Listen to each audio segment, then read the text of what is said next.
Okay, please can you tell us who you are? My name is Mary Jo Gretzinger. I'm an American, born and raised here in California, the United States. And I've lived in different parts of the world and done different kinds of work. I've just come back here to my home in San Diego after having served as a volunteer missionary for almost 10 years in Kaduna, Nigeria. Thank you so much. Just as you mentioned, you had been in Nigeria, West Africa, for 10 years as a missionary. Can you tell us what actually motivated you to leave the comfort home here in the USA and went for a mission in Nigeria? I was interested in the missions from an early age. When I was about 3 years old, my mother explained to me that Christmas was more than just Santa Claus and presents, but it was the birthday of Jesus. And so I wanted then to send a birthday present to baby Jesus. And my mother explained that he was in heaven, he didn't need anything. And so I started to cry because I wanted to send him something for Christmas.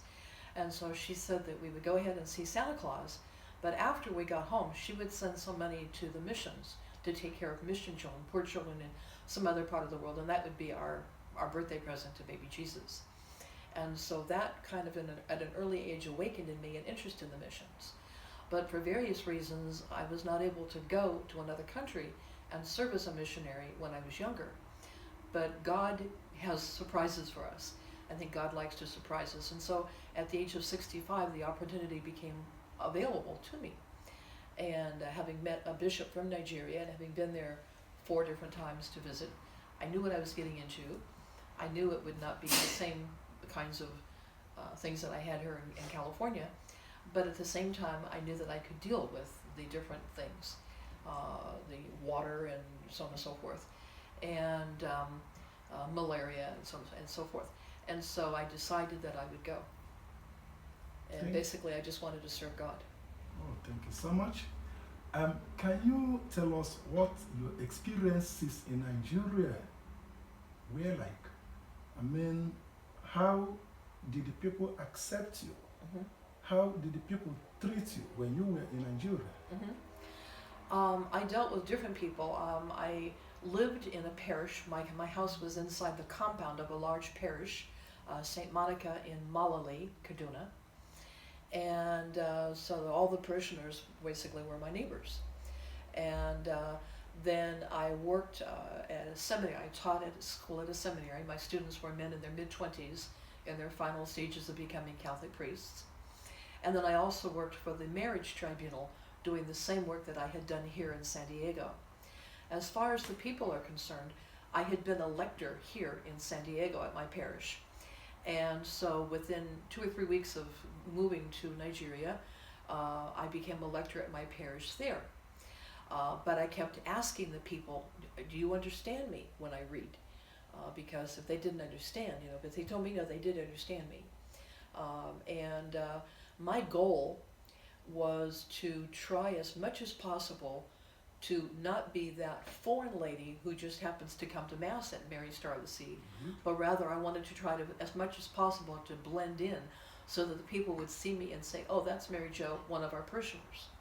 And so I tried to get involved with different aspects. And I believe that by the grace of God, it was successful because the people just seemed to treat me like I was a member of the parish. I was a member of the church council, a parish council. I participated in all the different activities of the parish, including being a lector and being an extraordinary minister of Holy Communion in the parish. And then at school, the students called me Mama or Mama Jo, and which of course I learned very quickly is a term of endearment. And I really loved them, and they in turn said they loved me. They verbalized the fact that they loved me. They always came to my classes, and in fact, the rector told me that afterwards, that when I was not there, that the students would say, "Oh, Mama Jo says this," or "Mama Jo says this." So even after class, they'd be talking about what I was doing. So I think that by the grace of God, that what I wanted to do was accomplished. That for the most part, they didn't see me as a foreigner, but they just saw me as one of them. As Mary Jo, one of them. I tried to blend in as much as possible. That's amazing. That's great. from what you told us, you were in Nigeria for almost 10 years. Mm-hmm. And if we count back from 2019, 10 years back, it should be around 2010. I came in January 2010. Good, which means you were in Nigeria during the period that the nation had faced a lot of security challenges, Mm-hmm. and especially in the northern part of Nigeria, Kaduna, Right. where you were. What actually kept you in Nigeria? I mean, you didn't think of running away from the mission. What actually kept you from being afraid of the Boko Haram insurgency, the kidnapping, and other security situations? Mhm. What motivated you to keep on? When I first arrived, the Boko Haram was really playing havoc with the people, and in fact there were bombings that took place right in Kaduna, and in fact my parish was St. Monica. We had an outstation, or they called it a mission, which was only like a 10-minute drive, and they actually blew up a car and killed 4 people, four Mhm. parishioners. And the parish priest at the time still to this day has a scar in his skull where fragments of glass and things entered him. But in fact, I was home at the time. I was here in the United States and come home and heard about it. But I mean, I still went back. I was staying with my friend Martha at that particular time, but yet I still went back afterwards. Number one, as we talked about earlier, Jesus didn't run away. He knew he was going to be crucified. Great. But he didn't run away from that, but rather he went to Jerusalem voluntarily, knowing what lay ahead of him.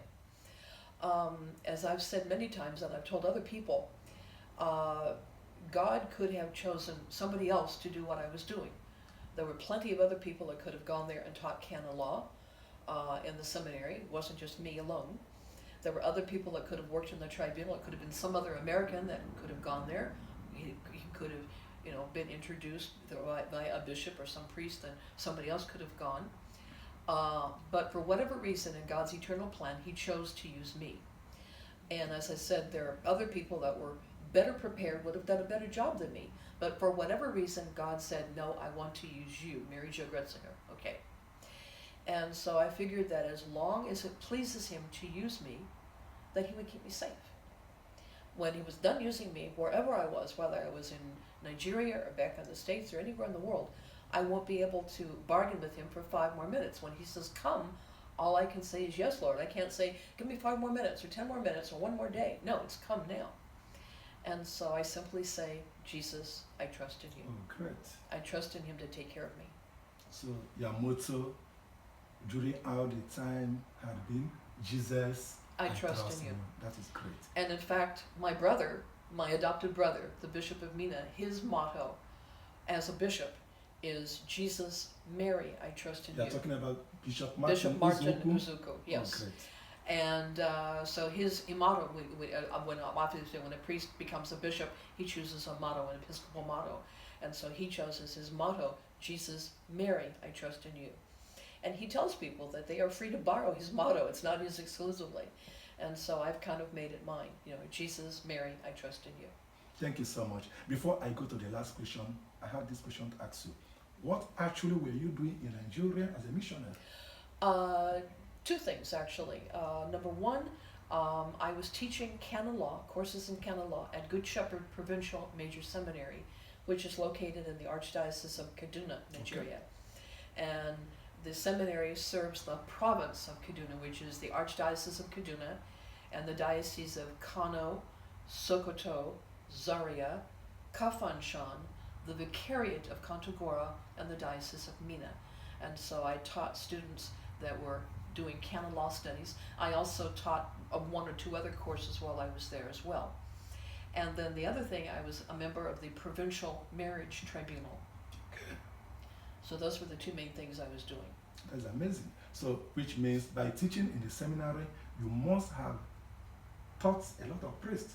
Many of them, yes. And like how many of them? There are approximately 225 young men 225 Catholic priests. that I taught for 1 or more years. Some of them I just taught for 1 year, others I taught for many years. That's amazing. 2, 3, 4 years. That's amazing.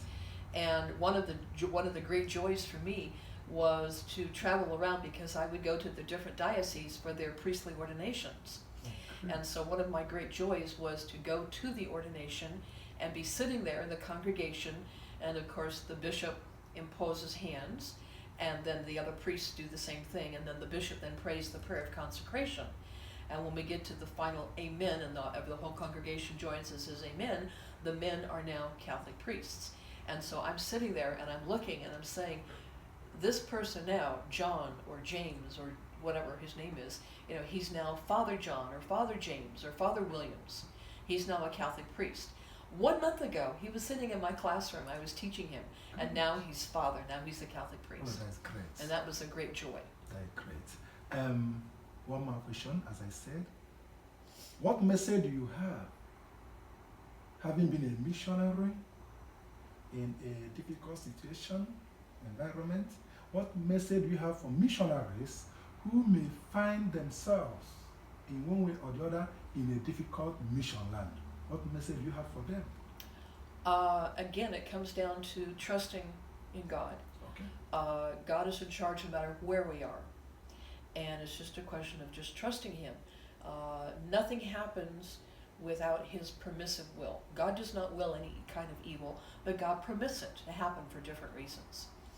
And if evil things happen, God can take evil and bring good out of it. And so we just have to trust God. Trust that He knows what He's doing. Trust that He is God, that He's in charge, and that He will take care of us in one way or another, and bring everything to a good end if we simply remain faithful to Him. And finally, to your children, I call them your children because they call you Mama. Right, and I tell them that they are my sons. Good. They are my adopted sons. To your children at Good Shepherd Seminary, Kaduna, your children who are now priests, working in various parts of the world, what message do you have for them? First of all, I get to tell them one more time how much I love them. It was a privilege to teach them in the seminary. It was really a joy and a privilege to be a part of their formation and to have a little finger in their priestly formation. And those that are now priests, I'm very proud of each and every one of them. And I pray that they will remain faithful to their priesthood, to the sacred calling that they have received as priests. Those that are still in process, those that are still in the seminary, I pray that God will be with them and bless them, and that Our Lady, the Queen of all priests, and especially in a very special way, the mother of the high priest and the mother of all ministerial priests who share in her son's priesthood, that she will be with them to guide them and to assist them as they prepare for the priesthood.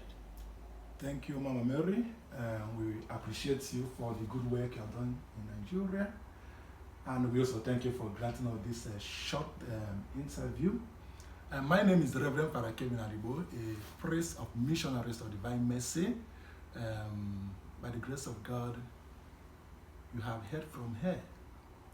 And I want to tell you that the Nigeria Church is happy with this woman for the great work she has done. For almost 10 years, she was there. You must have heard from her, teaching in the seminary, and about 225 priests had passed through her class. We continue to pray for her that now she is back to the United States of America to rest, that the good Lord will continue to bless her. We want to thank her good friend Martha, who is covering this interview, a great friend indeed. May God bless all of you, and may God bless you, the listener. Thank you.